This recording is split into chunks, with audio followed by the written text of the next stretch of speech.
السلام عليكم ورحمة الله وبركاته. كم جرتنا بليوان كي نجاك أبدو جرتو الحمد لله. أرى اللي فيديو هارك بدي سنين فجرة فيديو نرامو يرو دبرتين تك شمرين تك هيرو مود أفتاتو هاجا جويان جريسي إنجن نندورتي مال فاكا جوتشوك أبدو وانت يسين دبتة فوليسي كامس يفب بريتشتو مال فاكا جوتشوك أبدو وانت بيكو راسني في من شاء الله فيديو هاجا أنا فانا ترى dhaggeeffadhaa isiniin jedha warra bira dabartanii ka ittiin ga'iin itti deemaa jirtaniif isin fayyada warra viidiyoo kiyya kana faaroo taatan subscribe godhaadhaa gara maatii kiyyaa idaamaa isiniin jedha waa hedduu walirraa baranna wal barsiifna inshaallah warra amma duranaaf gootanii maatii kiyya taatanii nafaana turtan ammoo galatooma galanni keessan guddaadha akkanumaan nafaana turaa isiniin jedha inshaallah gaafii kana obboleettii tiyya takkaatu karaa komentii jalaan na gaafate akkasuma nama nu hunda kennaafiyyuu barumsa nuuf haa ta'u jedhee bakka takkatti qabee nuuf fidee jira inshaallah tokkoffaa irratti shamarreen takka wanti isiin gochuu qabdu wayita cidhi isii kalaa'ee fakkeenyaaf akka amma ji'i tokkoffaan cidha isii irraa kahafu ta'e saamunaa babbareedaa fuulaa akka fakkeenyaaf saamunaa dheengadda sin agarsiisee saamunaa irdii saamunaa paappaayaa ka kuukambarii saamunaa akkasii babbareedaa sanniin keessaa ka fuula isiidhaaf ta'u bareedaa tokko filatteeti qaama isii hundaaniyyuu dhiqattee itti fayyadamti lammaffaa irratti kireemii gosa garagaraa kireemii nama addeessuu fuula kana nama qulqulleessu itti fayyadamani fakkeenyaaf kireemii kuno suura irratti argitan akkanaa kana garuu kireemiiwwan kanneen fayyadamaa isiniin hin jedhu ani wanti kun keemikaalaa kireemiiwwan amma isin argitan kun fuula kana hedduu tokko nama bareechaa nama qulqulleessa waanuma inni bakkuma inni seenee irraa nama qulqulleessu illee ani hin beeku kireemii kana dibatu jalqabanii jennaan namni gurraacha ta'ee duraan kireemii kana dibate yoo waljala dibatu jalqabe ji'a takka booda diimatee garagala akkasuma garuu diimatee gogaa kana luqqisa ta'e waan isaan hangalle deebi'ee duubarratti fuula nama balleessa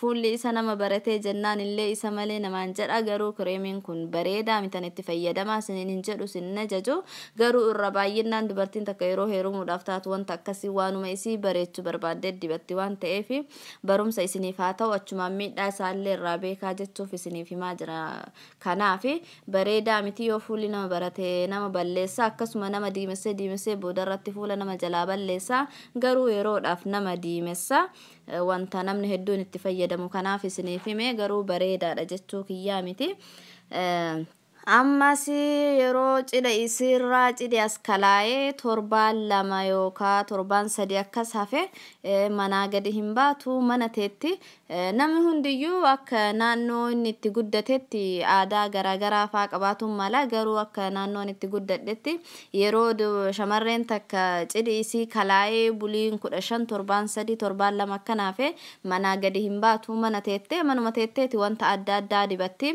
fakkeenyaaf wanta akka irdii qassilaa daa'imaa namni fuulli isaa ooyilii ta'e ammoo loomiillee itti dabalee loomiin ammoo fuula nama hundaafiyyuu ta'u nama fuula duraan goggogaa yoo ka qabaatu ta'e jalaa yoo ofitti baay'isee goggogsuun faan mala fuula kanaaf loomii nama hundaafiyyuu ta'u akka isiniif ta'utti ilaaltanitti fayyadamtanii irdii qassila daa'ima aannan wajjin walitti baxaxaniiti walitti qasaniiti fuula kanarraa haga miila hundeetti qaama hunda dibatanii akkasitti haga torbaan lama irdii san dibatan jechuudha irdiin dibatan ammoo irdima argame mana keessaa fuudhanii osoo hin taane yoo ka isiniif mijata ta'e irdii mukaa sani akka mana keessatti irdii qaamaaf bareedaa ta'u ka fuula qofaaf nyaataaf osoo hin taane fuula qaama keenya qofaaf itti hojjetan yoo barbaadan isiniif inshaallah ammas keessatti natti dheerata irdii bareedaa orgaanika isaa ka muka isaa san argattaniiti yoo gara irdii daakutti jijjiirattanii itti fayyadamtan bareedaadha yoo sadhabdan ammoo orgaanika ka jedhu qulqulluu irdii bareedaa akkasiisan qassila wajjin daa'ima wajjin naana wajjin walitti makaniiti sadii isaa kana walitti baxaxaniiti mata fuula kanarra haga miila irdii haga torbaan lama dibatama.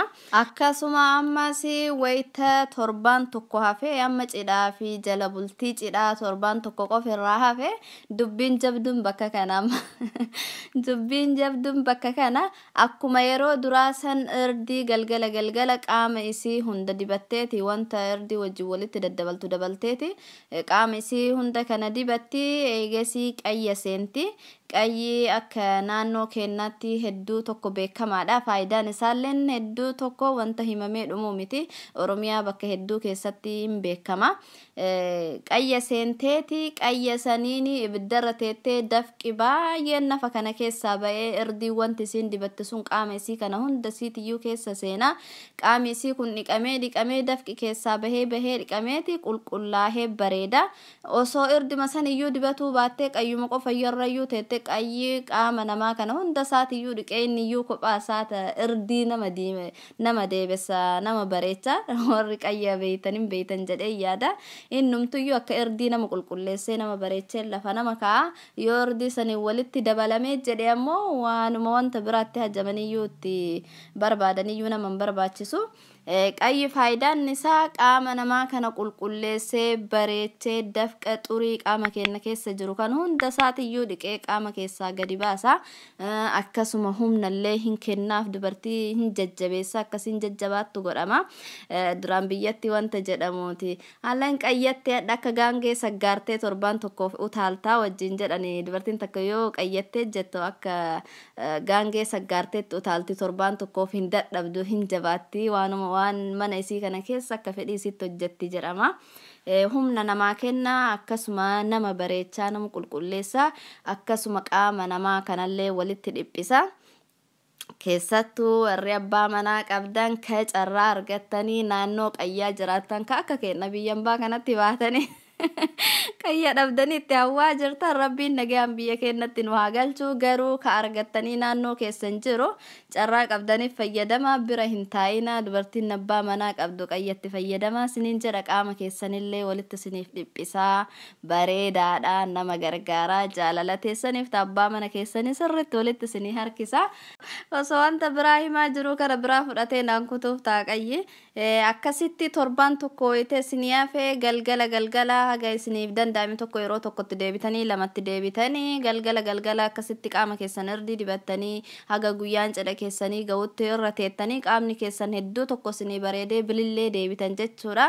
Guyyaa borumtaa cidha ammoo guyyaa dhakadhaa cidha ta'e san wanti himamu maaltu jiraree meekaappiidhaan of laqallaquu malee sani hojii keessanii ka'achiiti. Garuu haga guyyaan cidha ga'utti haala saniin of bareechitanii of qulqulleessuu dandeettanii. Warri biyyaan baa jirra qayya kan argatu hin dandeenyu akkamitti hoo akkam maagoonuu ka jettani innis wanta haga qayyaa sanillee ga'uu baatu carraan biraa hin dhabamu. Wanti godhamu biyyaan baa biyyaalaa kana keessatti uffata ispoortii tokkotu jira. Kun akka suuraa asirratti isin agarsiise uffata warri ispoortii hojjetu dubartiin yeroo ispoortii hojjettutti uffata akkanaa kana kaa'atteeti ispoortii jiimii hojjetti. Uffanni kun gubbaarran yoo akkanatti ilaalan uffatuma taayitii nama qabu garuu keessi isaa wanta qaama kana nama oowwisee dafqa qaama kana keessaa nama baasu qaba. Biyya kanatti dubartiin akkasitti itti fayyadamti. Yeroo cidha isiirraa torbaan lama akkasii guyyaa 15 yookaan torbaan sadiyyuu akka itti toletti jechuudha.